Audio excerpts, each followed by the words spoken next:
জানিয়ে দেব আমাদের হাতে পাওয়া বাংলাদেশের সর্বশেষ গুরুত্বপূর্ণ আপডেট সংবাদ। শুরুতেই জানিয়ে দিচ্ছি সংবাদ শিরোনাম।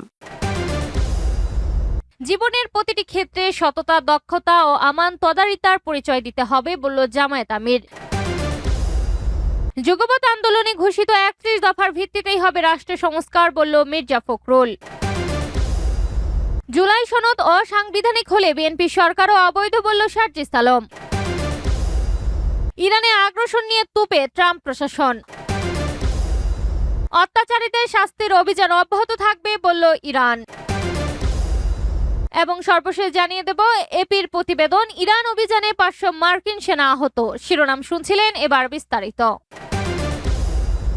জীবনের প্রতিটি ক্ষেত্রে সত্যতা, দক্ষতা ও আমানতদারিতার পরিচয় দিতে হবে। বাংলাদেশ জামায়াতে ইসলামের আমির ও বিরোধী দলীয় নেতা ডক্টর শফিকুর রহমান বলেছেন, জীবনের প্রতিটি ক্ষেত্রে সততা, দক্ষতা, সময়ানুবর্তিতা ও আমানতদারিতার সর্বোচ্চ পরিচয় দিতে হবে। দায়িত্ব পালনে আন্তরিকতা, পারস্পরিক সহযোগিতা এবং জবাবদিহিতা নিশ্চিত করার মাধ্যমেই সংগঠনের কার্যক্রমকে আরও গতিশীল ও কার্যকর করতে হবে। তিনি বলেন, একটি আদর্শ ভিত্তিক সংগঠনের কেন্দ্রীয় অফিস কেবল প্রশাসনিক কর্মকাণ্ড পরিচালনার স্থান নয়, বরং এটি সংগঠনের আদর্শ, শৃঙ্খলা, সেবা ও দায়িত্বশীলতার প্রতিচ্ছবি। প্রতিটি কর্মকর্তা কর্মচারীকে জীবনের প্রতিটি ক্ষেত্রে সত্যতা, দক্ষতা, সময়ানুবর্তিতা সর্বোচ্চ পরিচয় দিতে হবে। দায়িত্ব পালনে আন্তরিকতা, পারস্পরিক সহযোগিতা এবং জবাবদিহিতা নিশ্চিত করার মাধ্যমে সংগঠনের কার্যক্রমকে আরও গতিশীল ও কার্যকর করতে হবে। তিনি আরো বলেন, অফিসের প্রতিটি দায়িত্বকে ইবাদতের মানসিকতা নিয়ে পালন করতে হবে। আল্লাহর সন্তুষ্টি অর্জনের লক্ষ্যে নিষ্ঠা, পেশাদারিত্ব ও নৈতিকতার সঙ্গে দায়িত্ব পালন করলে ব্যক্তি, প্রতিষ্ঠান এবং সমাজ সব ক্ষেত্রেই ইতিবাচক পরিবর্তন আসবে। তিনি উপস্থিত সবাইকে নিজেদের দক্ষতা বৃদ্ধি, চরিত্র গঠন এবং সেবার মান উন্নয়নের নিরন্তর প্রচেষ্টা চালিয়ে যাওয়ার আহ্বান জানান।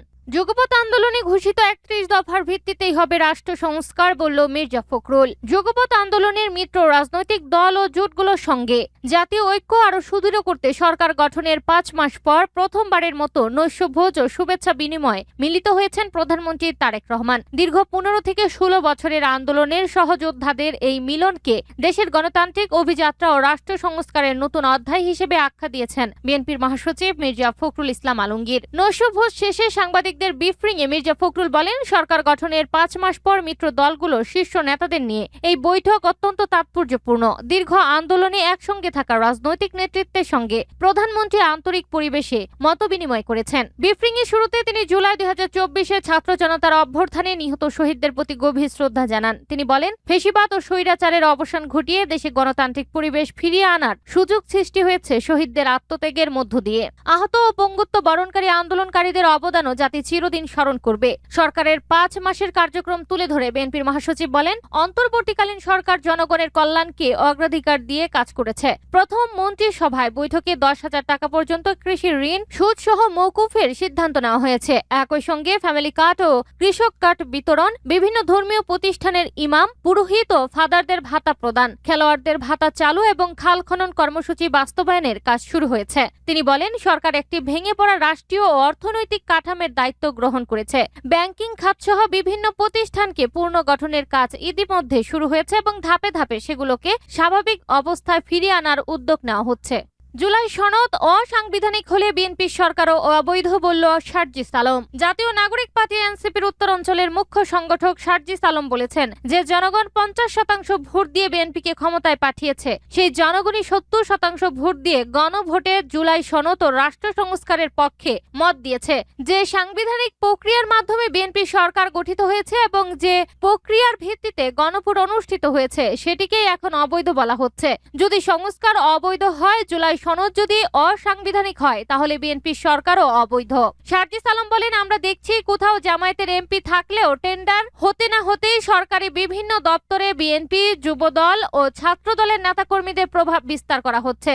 ওখানে আবার কিছু কর্মকর্তা কর্মচারীও সরকারি কর্মচারীর পরিচয় চেয়ে বিএনপির লোক হিসেবে পরিচয় দিতে বেশি স্বাচ্ছন্দ্য বোধ করেন। তাদের যোগসাজশে টেন্ডারবাজি ও লুটপাটের রাজত্ব কায়েম করা হচ্ছে। তিনি বলেন, এইসব অনিয়মের বিরুদ্ধে সবাইকে ঐক্যবদ্ধভাবে প্রতিরোধ গড়ে তুলতে হবে। মনে রাখতে হবে, কোনো জুলুমের বিরুদ্ধে সময় মতো প্রতিবাদ না করলে তা এক সময় এমন পর্যায়ে পৌঁছায় যেখান থেকে ফিরে আসা কঠিন হয়ে যায়। শতাধিক মার্কিন সেনা হতাহত ও বিপুল খরচ। জর্ডানে মার্কিন ঘাঁটিতে ইরানের পাল্টা হামলা, F-15 ধ্বংস।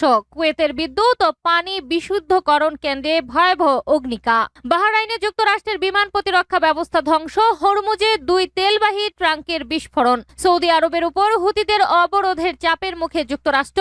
ইরানের সাফল্য প্রত্যাশাকেও ছাড়িয়ে গেছে, দাবি পেজিশকিয়ানের। ইরানের আগ্রাসন নিয়ে তুপে ট্রাম্প প্রশাসন। চলমান ইরান যুদ্ধের ব্যয় মেটাতে শত শত কোটি ডলারের অতিরিক্ত বরাদ্দের আবেদন নিয়ে মার্কিন আইন প্রণেতার তীব্র প্রশ্নের মুখোমুখি হতে যাচ্ছেন দেশটির প্রতিরক্ষা মন্ত্রী পিট হেগসেথ। যুক্তরাষ্ট্রের সেনেট অ্যাপ্রোপ্রিয়েশন কমিটির একটি গুরুত্বপূর্ণ শুনানিতে গতকাল রাতে তিনি উপস্থিত হন। সংবাদ মাধ্যম CNN এর এক প্রতিবেদনে বলা হয়, প্রায় 5 মাস ধরে চলা এই সংঘাত সামাল দিতে প্রয়োজনীয় অতিরিক্ত অর্থায়নের জন্য মার্কিন কংগ্রেসের উপর চাপ বাড়াচ্ছেন পেন্টাগন কর্মকর্তারা। যুদ্ধের কারণে মার্কিন বাহিনী, সাময়িক গোলাবারুদ ও তহবিল দ্রুত ফুরিয়ে আসছে বলে উল্লেখ প্রকাশ করেছে আইন প্রণেতারা। তবে সেনাবাহিনীর প্রকৃত সক্ষমতা ও প্রয়োজন সম্পর্কে এখনো পর্যন্ত তথ্য পাওয়া যায়নি বলে অভিযোগ করেছেন একাধিক রিপাবলিকান সদস্য। অতিরিক্ত বাজেট বরাদ্দের এই শুনানির সেনেটরদের কাছ থেকে সেনাদের আহতের তথ্য দেরিতে প্রকাশের বিষয়ে প্রশ্নের মুখে পড়েন। সম্প্রতি জানা গেছে, যোদ্ধা আহত মার্কিন সেনাদের তথ্য দ্রুত প্রকাশের গড়িমসি করছে পেন্টাগন। সেন্ট্রাল কমান্ড সাম্প্রতিক মাসগুলোতে অঘাতক হামলার তথ্য নিয়মিত প্রকাশ করেনি, যার কারণে সামরিক ওয়েবসাইটে তথ্যের হালনাগাদ বেশ বিলম্বিত হয়েছে। এ বিষয়ে পেন্টাগনের প্রধান মুখপাত্র শন পার্নেল জানান, গত 7 জুলাইয়ের পর থেকে অন্তত 3 জন মার্কিন সেনা নিহত ও শতাধিক আহত হয়েছে। অত্যাচারীদের শাস্তির অভিযান অব্যাহত থাকবে বলল ইরান। ইরানে ইসলামিক রেভলিউশনারি গার্ড কর্পস জানিয়েছে, তাদের ভাষায় অত্যাচারী শক্তির বিরুদ্ধে সামরিক অভিযান অব্যাহত থাকবে। মঙ্গলবার 21 জুলাই প্রকাশিত এক আনুষ্ঠানিক বিবৃতিতে বাহিনীটি বলেছে, ইরানের বিরুদ্ধে যে কোনো সামরিক পদক্ষেপের জবাব দেওয়া হবে এবং তাদের অভিযান চলমান থাকবে। IRGCর দাবি, সাম্প্রতিক সময়ে যুক্তরাষ্ট্রের ধারাবাহিক বিমান হামলার পর তারা আঞ্চলিক নিরাপত্তা ও জাতীয় স্বার্থ রক্ষায় পাল্টা সামরিক পদক্ষেপ গ্রহণ করেছে। বিবৃতিতে বলা হয়, শত্রুপক্ষের আগ্রাসন প্রতিহত করতে এবং প্রয়োজনীয় জবাব দিতে তাদের অভিযান অব্যাহত থাকবে। সাম্প্রতিক সপ্তাহগুলোতে যুক্তরাষ্ট্র ও ইরানের মধ্যে সামরিক উত্তেজনা উল্লেখযোগ্যভাবে বেড়েছে। ওয়াশিংটনের দাবি, হরমুজ প্রণালী ও আঞ্চলিক নিরাপত্তা নিশ্চিত করতে তারা ইরানের বিভিন্ন সামরিক স্থাপনায় হামলা চালাচ্ছে। অন্যদিকে তেহরান অভিযোগ করেছে, যুক্তরাষ্ট্রের এইসব অভিযান আন্তর্জাতিক আইন লঙ্ঘন করছে এবং এর জবাবে তারা মধ্যপ্রাচ্যে মার্কিন স্বার্থ সংশ্লিষ্ট লক্ষ্যবস্তুতে পাল্টা হামলা চালাচ্ছে। বিশ্লেষকদের মতে, উভয় পক্ষের পাল্টাপাল্টি সামরিক পদক্ষেপ মধ্যপ্রাচ্যের নিরাপত্তা পরিস্থিতিকে আরো জটিল করে তুলছে। সংঘাত দীর্ঘায়িত হলে আঞ্চলিক স্থিতিশীলতা, আন্তর্জাতিক বাণিজ্য ও বৈদেশিক জ্বালানি সরবরাহ ব্যবস্থার উপর এর প্রভাব আরো বাড়তে পারে। তবে IRGCর সবশেষ দাবিগুলোর বিষয়ে যুক্তরাষ্ট্রের পক্ষ থেকে তাৎক্ষণিক কোনো আনুষ্ঠানিক প্রতিক্রিয়া পাওয়া যায়নি। সূত্র আল জাজিরার। এপির প্রতিবেদন, ইরান অভিযানে 500 মার্কিন সেনা আহত। ইরানের বিরুদ্ধে চলমান সামরিক অভিযানে 500 জনের বেশি মার্কিন সেনা সদস্য আহত হয়েছে বলে জানিয়েছে বার্তা সংস্থা অ্যাসোসিয়েটেড প্রেস এপি। এপির প্রকাশিত এক প্রতিবেদনে বলা হয়েছে, আহত সেনার সংখ্যা পেন্টাগনের প্রকাশিত সবশেষ সরকারি হিসাবের চেয়েও বেশি। প্রতিবেদন অনুযায়ী পেন্টাগন এতদিন সরকারিভাবে 482 জন মার্কিন সেনা আহত হওয়ার তথ্য প্রকাশ করেছে। তবে বিষয়টি সম্পর্কে অবগত এক সূত্র এপিকে জানিয়েছে, প্রকৃত আহতের সংখ্যা ইতিমধ্যে 500 ছাড়িয়ে গেছে। যদিও এই বিষয়ে যুক্তরাষ্ট্রের প্রতিরক্ষা দপ্তর নতুন কোনো আনুষ্ঠানিক পরিসংখ্যান প্রকাশ করেনি। এদিকে মধ্যপ্রাচ্যে মোতায়েন থাকা মার্কিন বাহিনীর নিরাপত্তা নিয়ে উদ্বেগ বাড়ছে। দ্য ওয়াল স্ট্রিট জার্নালের এক প্রতিবেদনে বলা হয়েছে, অঞ্চলটিতে অবস্থানরত প্রায় 50,000 মার্কিন সেনার নিরাপত্তা নিশ্চিত করা ওয়াশিংটনের জন্য ক্রমেই কঠিন হয়ে পড়েছে। ইরানের ড্রোন ও ক্ষেপণাস্ত্র হামলার আশঙ্কায় বিভিন্ন মার্কিন সামরিক ঘাঁটির নিরাপত্তা জোরদার করা হয়েছে। যুক্তরাষ্ট্র ও ইরানের চলমান সামরিক উত্তেজনার ফলে মধ্যপ্রাচ্যের সামগ্রিক নিরাপত্তা পরিস্থিতিও আরো জটিল হয়ে উঠেছে।